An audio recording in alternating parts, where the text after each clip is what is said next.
సమ్మేళన కార్యక్రమంలో వేదిక పైన ఉన్నటువంటి పెద్దలందరికీ నమస్కరిస్తూ, ముఖ్యంగా సంఘ ప్రచారకులు దుర్గారెడ్డి గారికి, అదేవిధంగా హిందూ సమ్మేళన సమితి యొక్క అధ్యక్షులు, మిగతా రాజకీయ క్షేత్రం నుండి ఉన్నటువంటి పెద్దలు, అలాగే ముందున్నటువంటి మాతృమూర్తులకు, హిందూ బంధువులందరికీ పేరు పేరున నమస్కరిస్తూ, చిన్నారులందరినీ దీవిస్తూ, ఈరోజు మనం ఈ కార్యక్రమాన్ని మనం ఒకరమే చేసుకోవట్లేదు.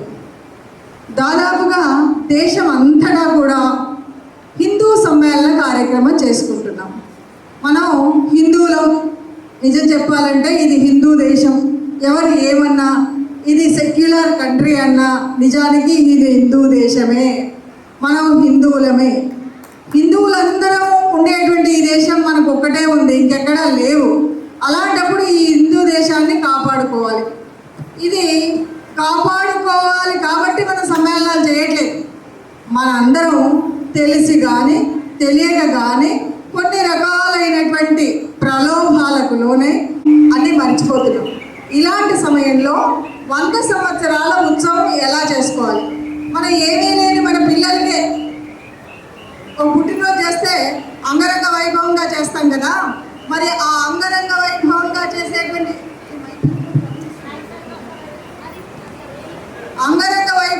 చేసేటువంటి మన పుట్టినరోజే అట్లా చేసుకుంటే, మరి శతాబ్ది ఉత్సవానికి 100 సంవత్సరాలు వచ్చినప్పుడు ఈ దేశం కోసం, ఈ ధర్మం కోసం, ఈ సంస్కృతి కోసం, హిందుత్వం కోసం పాటుపడినటువంటి వారి ఆశలు ఆశయాలు ముందుకెళ్ళాలంటే, మనందరం హిందువులుగా బతకాలి అంటే మరి ఏం చేయాలి అంటే, అక్కడున్న పెద్దవాళ్ళందరూ బాగా ఆలోచించారు. ఆ పెద్దవాళ్ళ ఆలోచన శక్తి ఏం చేశారంటే, ఏదో తెలిసి తెలియక మనం తప్పులు చేసాం, ఆ తప్పుల్ని సరిదిద్దుకోవాలి. అదే మనకు చెప్పినటువంటి మాట పరివర్తన. పరివర్తన అంటే తెలియకుండా చేసినాం, ఆ చేసిన తప్పును మళ్ళీ సరిదిద్దుకోవడమే పరివర్తన. ఈ పరివర్తన కనుక వచ్చినట్టయితే మళ్ళీ కొంతకాలం మనం హిందువులుగా ఉంటాం. మీ అందరికి ఆశ్చర్యం వేస్తుంది. ఎందుకంటే నిడిగొడలో మీకు అలాంటివి ఏమి వినిపించవు కదా. ఎందుకంటే హిందువులు కాకపోతే ఎక్కడ పోతామో, హిందువులాగానే ఉంటామని మనం అనుకుంటాం. కానీ బయట ప్రపంచంలో, మన దేశంలో జరుగుతున్నటువంటి అనేక విచ్ఛిన్నకరమైనటువంటి కార్యక్రమాలు మనకు తెలియదు. 300 మందికి తెలియదు. మనం ఏమనుకుంటున్నామంటే హిందూ దేశంలో ఉన్నాము అనుకున్నది మర్చిపోయి సెక్యులర్ దేశంలో ఉన్నాము, నా ఇంట్లో నేనున్నా, వాడింట్లో వాడున్నాడు అంటారు.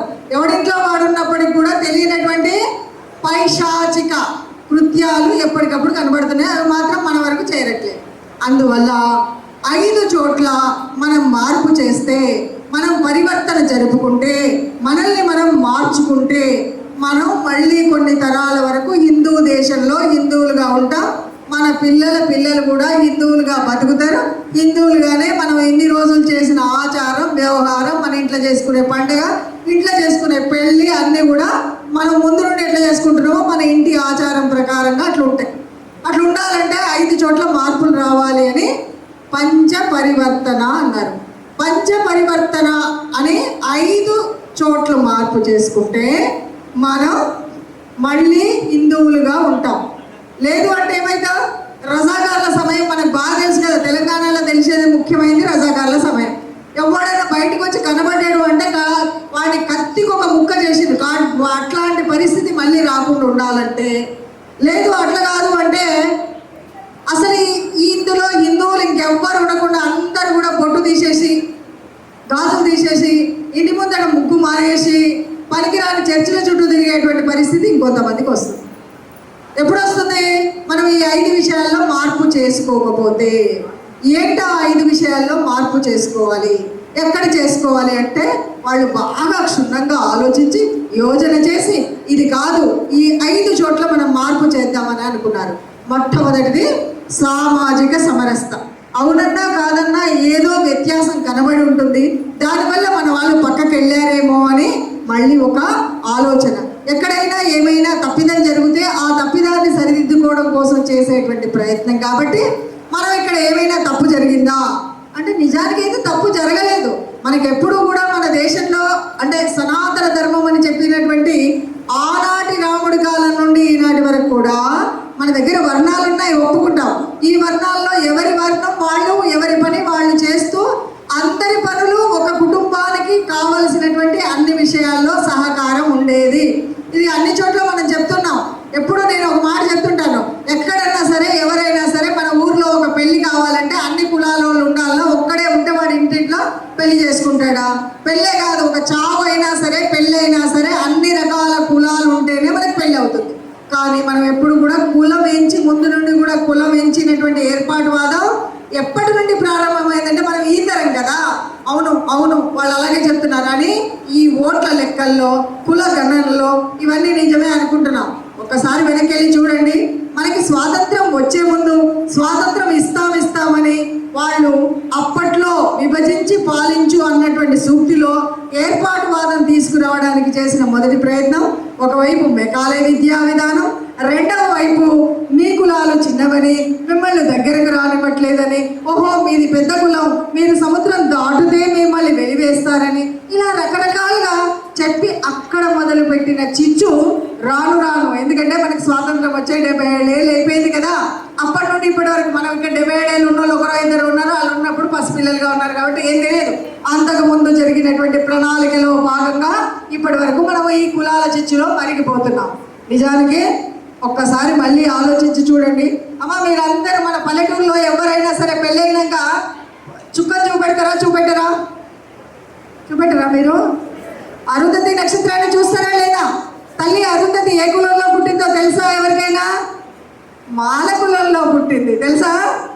ఆ తల్లిని వశిష్ఠుల వారు తీసుకొచ్చి ఇంతకంటే పతివ్రత లేదు అంటే ఈరోజు నువ్వు ఎంత పెద్ద కులం అవ్వని తల్లి అరుంధతి నక్షత్రానికి చూసి నమస్కరించి ఆ తర్వాత కదా వాడు గృహస్థాశ్రమంలోకి వెళ్ళేది. అంటే ఇక్కడ కులం ఉందా అన్నాడు? లేదు. మనమందరం కూడా రాముడి వారసులం అని చెప్తున్నాం కదా, జయ శ్రీరామ్ అంటున్నాం కదా. మరి రాముడి వారసులమైన మనం రామాయణం తెలిస్తే, రాముడి గుణం తెలిస్తే, రాముడు ఎక్కడైనా కుల వివక్ష చూపెట్టాడా? చూపెడితే గుహుడి పడవ ఎక్కేవాడా? గుహుడిని సహోదరుడిగా చూసేవాడా? గుహుడిని ఆలింగనం చేసుకునేవాడా? శబరమ్మ పెట్టిన పళ్ళు తినేవాడా? తినేవాడు కాదు కదా. ఇప్పుడు మనం చెప్తున్న ఎస్సీ ఎస్టీలన్నీ కూడా అక్కడ కనబడ్డాయి కదా, అవేమీ లేవు. అందరం ఒకటనే ఉంది. ఇప్పుడు కూడా మన సమాజంలో పక్కన అనేక రకాల కుట్రలు కుతంత్రాలు జరుగుతున్న సమయంలో మేమందరం హిందువులం, మా ఇంటి లోపల మా కులం, గడప దాటితే మేము హిందువులం, బంధువులం. మనం ఎవరు? హిందూ బంధువులం మనందరం. కాబట్టి మనం ఒకరికి ఎక్కడ అవసరం వచ్చినా అందరం ఒకటిగా ఉండాలి. కానీ ఏదో రాజకీయ క్షేత్రంలోనో ఇంకెక్కడో వచ్చేటువంటి పిచ్చి పిచ్చి వాటిల్లో వేరుపడ్డం కాదు. నేను ఒక చిన్న ఎగ్జాంపుల్ చెప్తాను. సామాజిక సమరస్తాన్ని మనం ఎంత చెప్పుకున్నప్పుడు మనలో లేనటువంటి ఆ ఐక్యత వేరే వేరే ధర్మాల్లో ఉన్నది. మొన్న ఇది మధ్యకాలంలో ఒక విధర్మీయుడు ముసల్మాన్ ఆయన సున్నం వేస్తున్న పని చేస్తుంటే అనుకోకుండా 3వ అంతస్తు నుండి కింద పడ్డాడు. మీరు నమ్మండి నమ్మకపోండి, హైదరాబాద్ నడిబొడ్డులో జరిగిన సంఘటన. ఒక 10 నిమిషాల్లో వందల మంది వాళ్ళ సహోదరులు కాదు వాళ్ళ మతస్థులు వచ్చారు. ఒక్కసారి మనోళ్ళకి చెప్పండి, గుండెల మీద చేసుకొని పక్కన మనోడు చస్తుంటే ఎంతమంది గబగబా పరిగెత్తుకొచ్చి మేమున్నాం ఎవడ్రా వీడని వాళ్ళందరూ వచ్చి ఆ ఇంటి ముందు ధర్నా చేసి ఈ ప్రాణానికి నువ్వు ఎంత లెక్క కడతావు, ఏం కడతావు అని అందరూ నానా హడావుడి చేశారు. మనం ఎంతమంది చేస్తాం? మంచిగా తీడికి మొన్ననే తిట్టిండని పక్కకు పోతాము, అవునా కదా? మనం చేసే పని ఇదే అని అందరూ అంటున్నారు. కాబట్టి సామాజికంగా మనందరం ఒకటిగా లేకపోతే, గట్టిగా లేకపోతే రకరకాల కష్టాలు వస్తాయి. ఇంకొక విషయం తెలుసా? ఆ మధ్యకాలంలో 3 ఏళ్ళు అయిపోతున్నట్టుంది, బాలాపూర్లో మన అబ్బాయి, హిందూ ధర్మంలో ఉన్న అబ్బాయి ఒక విధర్మీ ముస్లిం అమ్మాయిని ప్రేమించి పెళ్లి చేసుకున్నాడు. ఎంతమంది చేసుకోవట్లేదు? ఇప్పుడు చేసుకుంటున్నాడు. స్వాగతించాం. కానీ 4 రోజులలో వాడి అన్నలు వచ్చి రోడ్డు మీద తరిమి తరిమి కొట్టి చంపేశారు. అందరూ చూస్తుండగా. చూసారా? మీరు అందరు కూడా టీవీలో చూసి ఉండాలి, మర్చిపోయి ఉంటాం. ఇదే కథ ఒకరోజు బిఎడ్ కాలేజీలో, బిఎడ్ కాలేజ్ అయిపోయినాక బయటకు వస్తున్న 2 పిల్లలు. ఒక అబ్బాయి హిందూ అబ్బాయి, ఒక అమ్మాయి ముస్లిం అమ్మాయి. ఆ రోజు స్ట్రైక్ ఉంది. అక్కడి నుండి ఆటోలు కానీ బస్సులు కానీ రావడం లేదు. అట్లాంటప్పుడు ఈ అమ్మాయి ఆ అబ్బాయిని అడిగింది, అన్న కొద్దిగా అక్కడి వరకు దిగబెడతావా అని. సరే రా అమ్మ అన్నాడు. బైక్ ఎక్కించుకున్నాడు. ఆ ఎదురుగుండా ఉన్నటువంటి ఒక సైకిల్ పంచర్ వేసే విధర్మీయుడు ముస్లిం సోదరుడు ఏం చేశాడో తెలుసా? ఒక్క నిమిషంలో పరిగెత్తుకొచ్చాడు, 10 మందిని పిలిచాడు. ఎవడరా గాడిద కొడుకు, మా అమ్మాయిని బండి మీద ఎక్కించుకోబోతున్నాడని. ఇప్పుడు గుడ్డల మీద చేసుకొని చెప్పండి, మన పిల్లలు ఎంతమంది ఎవరితో పోతున్నా మీరెవరైనా ఎప్పుడైనా ఆపినరా? మనం ఆపం. ఎవడి పోల వాడిదే కదా. ఎందుకు ఈ మాట చెప్తున్నా అంటే, తెలియకుండా మన దగ్గర ఇంకొక యుద్ధం జరుగుతుంది. ఆ యుద్ధం పేరు లవ్ జిహాద్. ప్రేమతో మనల్ని వంచే ఒక మాయా విష ప్రయోగం. ఈ ప్రయోగంలో భారతదేశం అంతటా జరుగుతుంటే కేరళ మొదటి స్థానంలో ఉంది, భాగ్యనగరం హైదరాబాద్ నగరం రెండో స్థానంలో ఉంది. హైదరాబాద్లో ఉంటే నిడిగొండకి ఏమైంది అనకండి, మనం అందరం చదువులకు ఉద్యోగాలకు పోయేది హైదరాబాదే. కాబట్టి మన పిల్లలు, చదువుకున్న పిల్లలు, ఆఖరికి సినీ ఫీల్డ్లో ఉన్నటువంటి వాళ్ళు కూడా ఈ మాయలో పడతారు. ఎట్లా పడతారు మాయలో? మేమేమీ చెప్పట్లేదు అంటే, మనం ఏం చెప్పట్లేదు మన ధర్మం గురించి కాబట్టే పడతారు.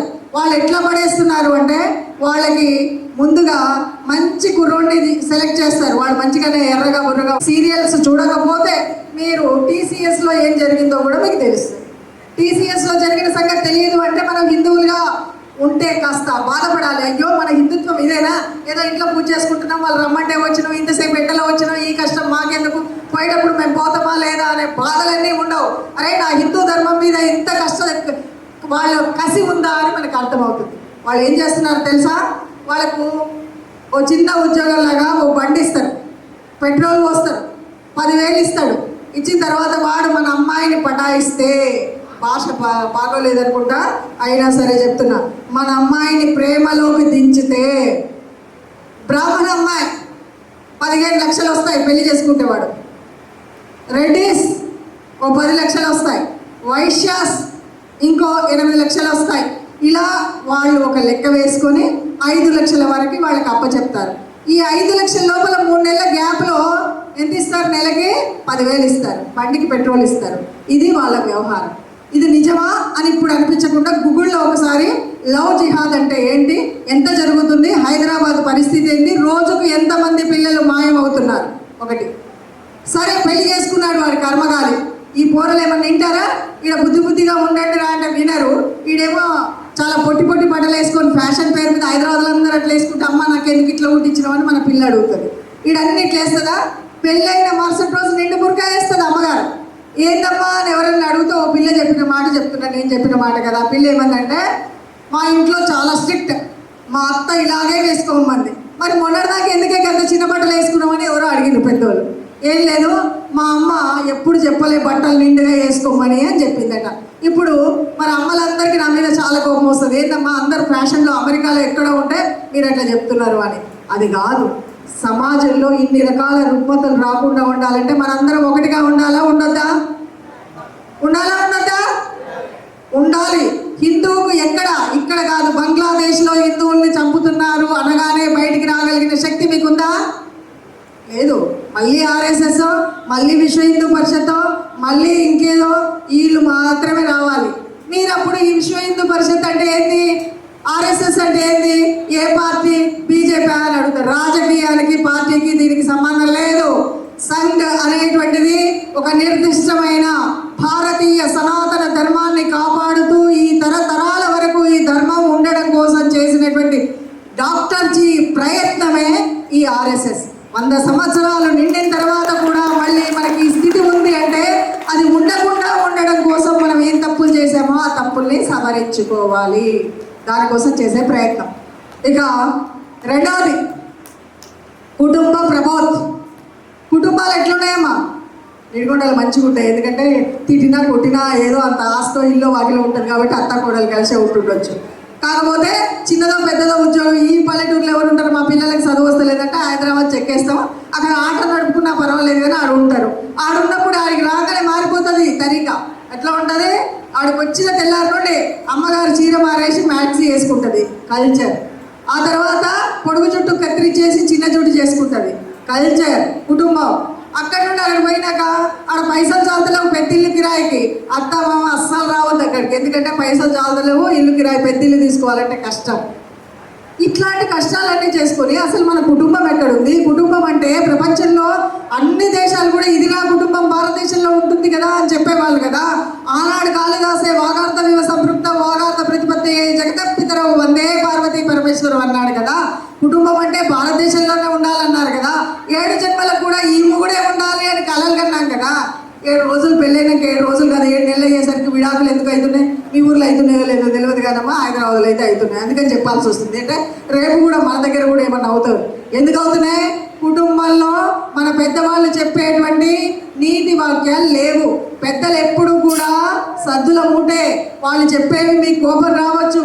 ఎప్పుడు కూర్చొని ఉంటాడు, నలుగురితో మాట్లాడతాడు, అరుగుల మీదే ఉంటాడు, మా అత్తకేం పర్లేదు, మా మామకేం పర్లేదు అని అన్నా ఆ పెద్దోళ్ళు అవసరమైనప్పుడు మన పిల్లలకు పిచ్చి పిచ్చి ఆలోచన రాకుండా ఏడ తిరుగుతుంది ఏడ పోతుంది అన్న ఎక్స్రే కళ్ళు వాళ్ళకే ఉంటాయి. మన అమ్మాయి ఎట్లా మాట్లాడుతుంది, వయసులో ఏం మార్పు వచ్చింది వాళ్ళకే తెలుస్తుంది. ఏ అడ్వైస్ ఇవ్వాలన్నా వాళ్ళకే తెలుస్తుంది. ఇవన్నీ ఏమీ కాదంటే నేను చస్తా అని ఈ రోజుకో సాగులు అవుతున్నాయి కదా సుసైడ్లు, అవి కాకుండా ఉండాలంటే కూడా పెద్దవాళ్ళు ఆ పెన్నిది మన ఇంట్లో ఉండాలి.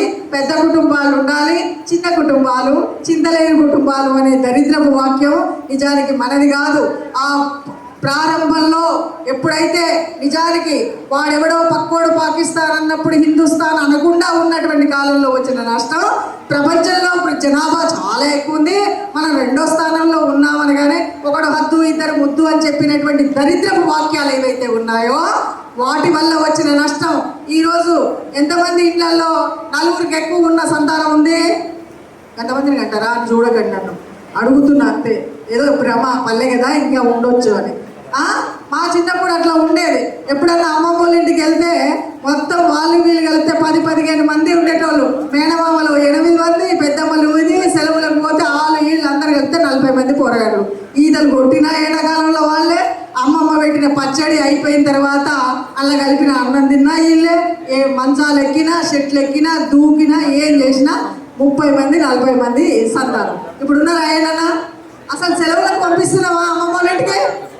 పంపము. ఎందుకంటే మనం ఇప్పుడు బంగారంలాగా పెంచుకుంటున్నాం, చిన్నప్పటి కాలం కాదు. ఈ పొరగాళ్ళు పోతే ఎండలు తిరుగుతారు, అందుకని వద్దు. కావాలంటే వీలైతే ఏదైనా కోచింగ్ సెంటర్ ఉంటే కోచింగ్ సెంటర్లో పెడదాం. బాగా చదివి వాడు ఎక్కడికో పోతాడు కాబట్టి. ఇది మన ఆలోచన. కుటుంబాలు చిన్నగా అయిపోయాయి. కుటుంబాలు చిన్నగా అయితే వచ్చే నష్టం చాలా ఉంది. అదొకటే కాదు, ఇందాక మీకు ముందు చెప్పినటువంటి లవ్ జిహాద్ అనేది లేకుండా ఉండాలంటే మన పిల్లలకు మన ధర్మం మీద ఎక్కడెక్కడ ఏమేమి జరుగుతున్నాయో చెప్పాలి. ఎప్పుడు చెప్తాం? అన్నం తినేటప్పుడు చెప్పాలి. అన్నం తింటున్నావా కలిసి? తింటాం టీవీ ముందర కూర్చొని. ఆ టీవీలో వచ్చే సీరియల్లో ఇంకేదో చూసుకుంటా అన్నం ముద్ద నోట్లోకి పోతుంది. కానీ మనం నిజంగా నలుగురం కూర్చొని మాట్లాడుకొని తింటున్నామా? తింటలేం. అన్నం కలిసి కూర్చొని తింటలేం. అందరం కలిసి గుడికి పోతామా వారం? కలిసి పోతాము, ఏకాదశి రోజు పోతాము, శివరాత్రి రోజు పోతాం అందరం. అప్పుడు కూడా పొరగాళ్ళకి పరీక్షలు ఉంటే వాళ్ళు రారు. మరి ఇంకెట్లా? పక్కన వాళ్ళేమో శుక్రవారం అయితే IAS ఆఫీసర్ నుండి చిన్న పోరాడు కూడా మంచిగా లాల్చీ కుర్తా వేసుకొని మంచిగా టోపీ పెట్టుకుని వాడు మంచిగా ఇట్లా పోతుంటాడు కదా. మరి మనం ఎందుకు మన గుడికి పోతలేము? మనం ఎందుకు జై శ్రీరామనం? మనకి అన్ని పెద్ద అదే. మనకి అన్ని విపరీతమైన లక్షణాలు మనకే ఎందుకు వచ్చినాయో అర్థం కాలేదు. ఎందుకు ఈ కుటుంబాలు చితికిపోయాయో మనకు అర్థం కాలేదు. కుటుంబాన్ని గట్టిగా నిలబెట్టుకోవాలి. మనందరం ఒక్కటి అని చెప్పాలి. ప్రపంచంలో ఎక్కడా లేని ఉన్న కుటుంబ వ్యవస్థ ఈరోజు చిన్నగా కావడానికి కారణం మనమే. ఒకరితో ఒకరికి అన్యోన్యత, మనము సవరించుకొని సర్దుకొని పోయే గుణాలు ఉండేవి. ఒకప్పుడు 10 మంది యారాళ్ళు ఉన్నా కూడా కలిసి మెలిసి ఉన్నారా లేరా? ఏదో లోపల తిట్టుకున్నారు. ఎవరో లేదైనాక చాలా పెద్దగా అయినాక అరే మీ నాయనమ్మ మంచిది కాదురా, వాళ్ళకి పెద్దగా ఎక్కువ ఇచ్చింది మాకు తక్కువ ఇచ్చింది అని చెప్పేటోళ్ళు కూడా ఉన్నారు. కానీ అట్లా కాదు. నిజానికి అందరు వాళ్ళు ఏదైనా సరే కార్యమైనా పుణ్యమైనా అందరు కలిసి చేసిన కుటుంబాలు ఉన్నాయి. మరి ఈరోజు ఆ కుటుంబాలు లేవు. పెద్ద కుటుంబాలు లేకపోతే వచ్చే నష్టాలు, అట్లాగే కుటుంబాన్ని విచ్ఛిన్నం కాకుండా కాపాడుకోవాలంటే మనకు మన పెద్దవాళ్ళు ఉండాలి, పిల్లలు ఉండాలి. పిల్లల్ని మన ధర్మం ఏంటో చెప్పాలి. అంటే పండగ వచ్చినా నీ పరీక్ష ఉందిరా చదువుకో బిడ్డ అని అనుకోకుండా ప్రతిరోజు ఉదయం పొద్దున్నే మనతోట లేపడము, ఆ సూర్యుడి కంటే ముందు లేవడము, సూర్యుడికి నమస్కారం చేయడము, భూమికి నమస్కారం చేయడము. ఇవేవి నమస్కారాలు వద్దంటే కాస్త స్నానం చేయగానే అట్లా దండం పెట్టుకొని పోవడము, స్నానం చేయగానే బయటికి వెళ్తుంటే ఒక బొట్టు పెట్టుకోవడము. ఇవేమన్నా మనం కుటుంబంలో చెప్తున్నామా? చెప్పాలి. హైదరాబాద్లో ఏమో అందరు ఫ్యాషన్ పీరియడ్లో ఉంటే ఎటుకుక మేము పల్లెలో ఉన్నాం కదా అని మాకు ఇవన్నీ చెప్పడానికి వచ్చిండ్రా అని అనుకోకండి. ఎందుకంటే ఆడికి ఒక్కసారి పోయినాక నేను బొట్లు తీసేసి స్టిక్కర్లు పెడతారు, ఆడికి ఒక్కసారి పోయినాక ఇక్కడ డ్రెస్సులు మారిపోతుంటాయి. ఒక్కసారి మీరు చెప్పండి అమ్మా, ఇంతకుముందు మీరు అందరూ చీరలు కట్టుకున్నప్పుడు ఎట్లుండేది? పిన్ను పెట్టిండ్రా ఏదైనా? ఆ పిన్ను సగం పక్కకు తప్పుగా తిట్టొద్దు, పోయిన తర్వాత కూడా మనం ఎక్కడెక్కడ మారుతున్నామో ఆలోచిస్తే తెలుస్తుంది. ఆడెవడో షాపులో బట్టలు అమ్ముకునేవాడు, వాడు పెట్టినటువంటి దాన్ని చూసి కొంక ఎట్లా వేసుకోవాలో అర్థమవుతుందా? ముందు రోజుల్లాగా కప్పుకోకపోతే కప్పుకోకపోయారు మహాపతివ్రతలు అని చెప్పుకోవడానికి, కనీసం నిండుగా కప్పుకోవడం కూడా తెలియకుండా ఎలా పెడితే ఫ్యాషన్ అర్థమైంది. పిన్ను సగం ఇంత పెట్టాడు, పిన్ను పెట్టి ఇటుపక్క అటుపక్క మనం కాదు కదా. మాతృత్వాన్ని ఇచ్చేటువంటి కొన్ని అంగాలని జాగ్రత్తగా కాపాడుకునేటువంటి ఈ భారతదేశంలో సనాతన ధర్మంలో ఎక్కడున్నాం? పిల్లలందరూ చక్కగా లంగా ఓణీలు వేసుకున్నప్పుడు ఎలా వేసుకునేవాళ్ళు? ముందుకు 2 కుర్చీలు వచ్చి వేసేవాళ్ళు. ఇప్పుడు లంగా ఓణీలు ఎట్లా వేస్తారంటే ఆ చున్నీ ఎందుకు ఉంటుందో తెలియదు. మా స్నేహితురాలు ఒక ఆవిడ రాసింది, పొంగులేమో 2 కోమలి పొంగు కప్పదాయ ఒక్కటైనా అని ఒక పద్యం రాసింది. అవి ఎందుకు ఉంటున్నాయో తెలియదు. నిండుగా ఎదను కప్పుకోమని చెప్పేటువంటి తల్లులు లేరు, పిల్లలు లేరు, నాయనమ్మలు చెప్తే నచ్చని వాళ్ళు ఉన్నారు. కాబట్టి కుటుంబాలు విచ్ఛిన్నమవుతున్నాయి. బయటకు వెళ్తుంటే ఏమవుతుందో తెలియదు. కుటుంబాలని కాపాడుకునేటువంటి రక్షణ మనదే. కుటుంబాలు కలిసి ఉండాలి, ఒకరికొకరు ఉండాలి. అలాగే కుటుంబంలో వచ్చే పిచ్చి మార్పుల్ని పక్కకు పెట్టుకొని, ప్రతి ఒక్కరికి ఇంటి దేవత ఉండదా, కులదేవత ఉండదా, పండగ చేసుకోవడం ఉండదా? వీటన్నిటికీ కొత్త కొత్త మార్పులు ఎందుకు? సిటీలో ఎక్కడికో పోతాం, ఇక్కడికి రాగానే మనం కూడా రిటర్న్ గిఫ్ట్ ఎందుకు ఇస్తారమ్మా? ఇస్తారా మీ ఊర్లో రిటర్న్ గిఫ్ట్స్? ఇస్తారా? అవి కూడా ప్లాస్టిక్ డొక్కులు. ఎందుకు ఇస్తారో చెప్పండి, నాకు అర్థం కాలేదు. ఒకప్పుడు మనం కట్నం ఎందుకు చదివించేటోళ్ళం? ఒక ఆడపిల్లకి పెళ్ళి అవుతుందంటే ఆర్థికంగా మన అమ్మాయి, మన ఊరి అమ్మాయి అది సురక్షితంగా వెళ్ళాలంటే ఆ పెళ్లి చేసినటువంటి తండ్రికి ఆర్థికంగా లోపం రాకుండా మనం ఇచ్చేవాళ్ళం. ఎవరైనా చచ్చిపోతే కూడా అలాంటివి వచ్చి ఆశీర్వచనంతో వాళ్ళకి ఇచ్చేవాళ్ళం. కట్నం ఇచ్చుడు మానేసి వీడికి డబ్బులు బాగా ఎక్కువైపోయి లక్షలు ఖర్చు పెట్టి బాగా డబ్బున్నోడిని ఎక్కువ మందిని దగ్గర నుండి పిలుచుకొని, చుట్టాలు పక్కాలు బీదోళ్ళు అయితే దూరం నుండి పిలుస్తుంటే ఆ రిటర్న్ గిఫ్ట్లు ఎందుకు ఏం చేసుకుంటారు? ఒకడు ప్లాస్టిక్ డొక్కిస్తాడు, ఒకడు ఇంకేదో ఇస్తాడు. అన్నీ తీసుకొచ్చి ఇంట్లో పెడతారా? మీరు పెట్టారు. అన్నీ మళ్ళీ యూనిఫామ్ ఉండాలి కదా. పప్పులు కోసేటి ఒకలాగా ఉండాలి, ఉప్పులు కోసేటి ఒకలాగా ఉండాలి కదా. మరి అట్లా ఏమన్నా ఫాలో అవుతున్నారా? అనవసరపు ఖర్చులు చేస్తూ ఫ్యాషన్ పీరియడ్లో వెళ్ళకుండా, నా ఇల్లు ఇది హిందూ కుటుంబం, ముందట తులసి చెట్టు ఉంది, వెనక ఇంటి పైన భగవద్ధ్వజం ఉంది, నా గడప చూస్తే లక్ష్మీదేవి విలసిల్లేలాగుంది, ఇవన్నీ కనబడాలి. అప్పుడు మన కుటుంబాలు బాగుంటాయి. మన పండగకి ముందు మన పిల్లలకి పండగలోని ప్రత్యేకత తప్పనిసరిగా చెప్పాలి. పండగ తత్వాన్ని చెప్పాలి. పండగ ఏంటి, ఎందుకు చేసుకోవాలి, చేసుకుంటే అందులో ఉన్న శాస్త్రీయత ఏంటి, ఆధ్యాత్మిక చింతన ఏంటి చెప్పాలి. అప్పుడు కుటుంబాలు నిలబడి ఉంటాయి. అప్పుడు ఎవరికి ఉండదు. పొద్దున్న లేస్తే నిన్నేదో అన్నాడని, మొగుడేదో అన్నాడని ఒకరు చచ్చిపోతుంది, అత్తేదో అన్నది ఇంకొకరు చచ్చిపోతుంది. పాపం మనం ఎప్పుడైనా భారత భాగవతాలు చదివితే తెలుస్తుంది కదా. శకుంతలాదేవి తెలుసు కదా మీకు, కణవ మహర్షి కూతురు, పెంచుకున్నటువంటి కూతురు శకుంతల బతికు. మీరు చదివితే మనము ఆత్మహత్యలు చేసుకోకుండా ఆడపిల్లలు ఎలా గట్టిగా ఉండాలో తెలుస్తుంది. ఇది మనము మన బిడ్డలకి ఎన్ని పుస్తకాలన్నా చదవనియండి అమ్మా.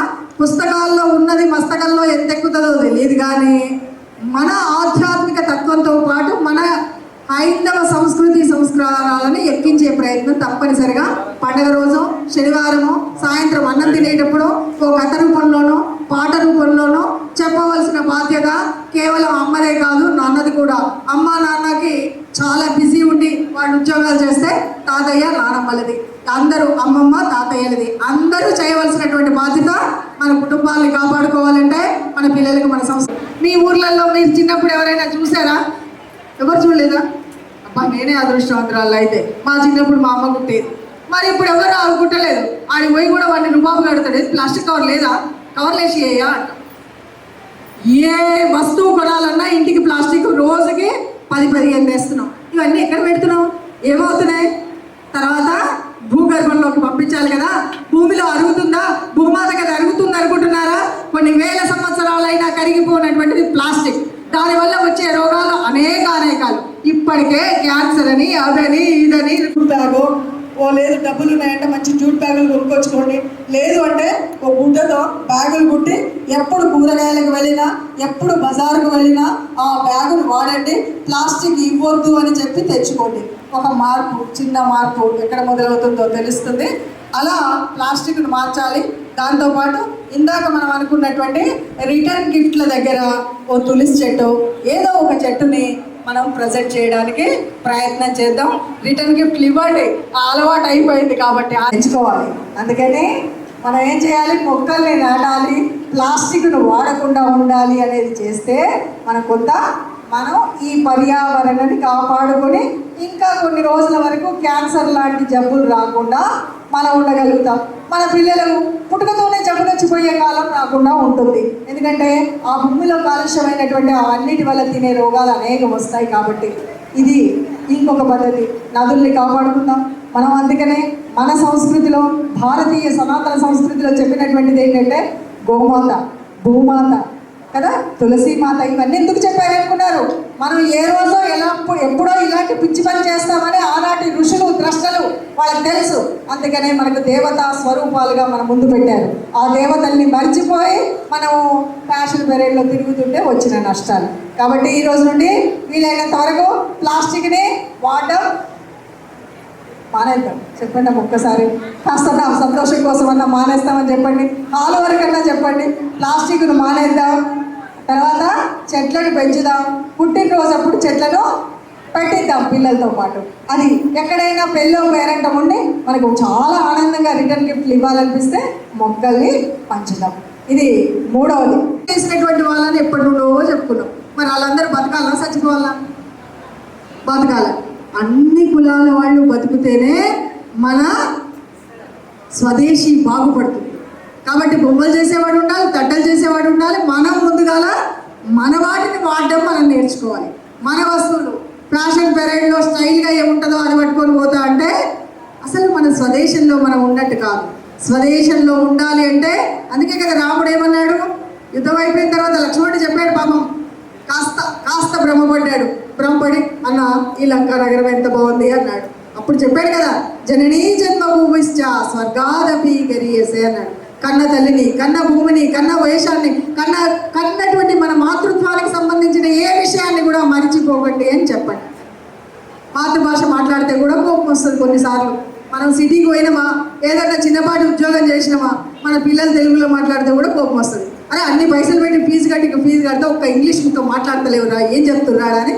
ఇంట్లో కూడా ఆ ఇంగ్లీష్లో ఇంట్లో ఏం మాట్లాడాలంటే ఏం లేదు. మొట్టమొదట వాడిని స్కూల్లో జాయిన్ చేసి రాగానే వాడు మమ్మీ డాడీ అంటే చాలు, ఆనందం ఎంత ఉంటుంది. ఇలా ఇక్కడ మమ్మీ డాడీ అని పిలిచే వాళ్ళు చెయ్యొద్దండి బేట, ఎత్తుతలేరంటే ఏదో అనుమానం కొడుతుంది నాకు. అయినా సరే నాకు తెలిసి ఏ పిల్లోడు చూసినా మమ్మీ డాడీ అంటాడు. ఈ మమ్మీ డాడీల అర్థం కూడా నేను చెప్పను ఇప్పుడు, కానీ మీ అందరికీ తెలుసు. యూట్యూబ్లో కొడితే వస్తుంది, మనం ఎలాగో చూస్తాం కదా. ఆ మమ్మీ డాడీలు కాకుండా స్వభాషను కాపాడుకునే విధంగా అమ్మా నాన్న అనేటువంటి స్పష్టమైన ప్రేమ ముందు దారికి నడిస్తే ఓటేద్దాం. పౌర హక్కులు అని మనం చెప్పేటువంటి వాటిలో పౌర విధులలో ఆలోచించి యోజన చేసి, అంటే కొన్ని చెడు కూడా చేయకూడదు, అలాగే మంచి చేసేటప్పుడు ఈ ఓటు హక్కును కూడా సద్వినియోగం చేసుకుంటే మనం ఈ 5 రంగాల్లో కనుక ఒక్కసారి నేను హిందువును, ఇంకొక 4 తరాల వరకు హిందువుగా బతకాలి, ఇంకే రాజ్యం వచ్చినా నా జుట్టుకి పన్ను పట్టుకు పన్ను ఆనాడు ఔరంగజేబు వేసినట్టుగా వేయకూడదని అనిపిస్తే ఆలోచించి యోజన చేసి నేను హిందువుగానే బతుకుతాను, హిందువుగానే జీవిస్తాను, ఇది నా దేశం, వీరు నా సోదరులు, ఇది నా కోరికలు ఎల్లుకున్న దివి, ఇందే పుట్టి జీవించి జంతువులు చిత్సంగతి ఇక్కడ వస్తా, ఈ ధరాజలములోన దొర్లాడి ఈ తల్లి ఆ భారత మాతని పరాదేవిగా అర్చిస్తా అని శపథం కట్టుకుంటే నేను భారతీయుడిగానే ఉంటూ హిందువుగా బతుకుతాను, హిందువుగానే చేస్తాను. నిన్న మొన్న వచ్చిన వాడు ప్రపంచంలో ఉన్నటువంటి మేమే మొదటివాడిగా ఉండాలని కుటుంబాలను మార్చేస్తున్న ఒక గ్యాంగ్ ఒకవైపు అయితే, కుటుంబాలు వద్దు వాళ్ళ పిల్లల్ని మాయ చేసి ప్రేమకు పేరుతో వాళ్ళని నాశనం చేస్తూ 10 మంది శత్రువులను కంటానన్నాడు మరొకడైతే, ఈ ఇద్దరిని పెంచి పోషించేటువంటి తత్వం మనకు ఉండాలి అని ఆ దేవుడు ముందు కూర్చొని మనం ప్రతిజ్ఞ చేసుకుందాం. ఈ ధర్మం కోసం పిలిచినప్పుడు ఇంత నిడిగొండ అంటే ఈ హాల్ కాదు, బయటంతా నిండిపోయేంత మంది జనాలు హిందువులు లేరా మన నిడిగొండలా? ఇదేదో పార్టీ, ఇదేదో వాళ్ళకి సంబంధించింది, ఇదేదో అనుకొని రాలేదు. మనం అందరం హిందువులం. నిద్రపోయే స్థితి కాదు ఇప్పుడు. అందరం జాగ్రత్తగా ఉండకపోతే, మేల్కొని ఉండకపోతే, మాయ చేసి మర్మం చేసి మన ధర్మాన్ని నాశనం చేసే విష నాగులు చాలా ఉన్నాయి. తస్మాత్ జాగ్రత్త, తస్మాత్ జాగ్రత్త. ఇప్పటి వరకు నేను చెప్పింది శ్రద్ధగా విన్న మీ అందరికీ పేరు పేరున ధన్యవాదాలు తెలియజేస్తూ, జై శ్రీరామ్.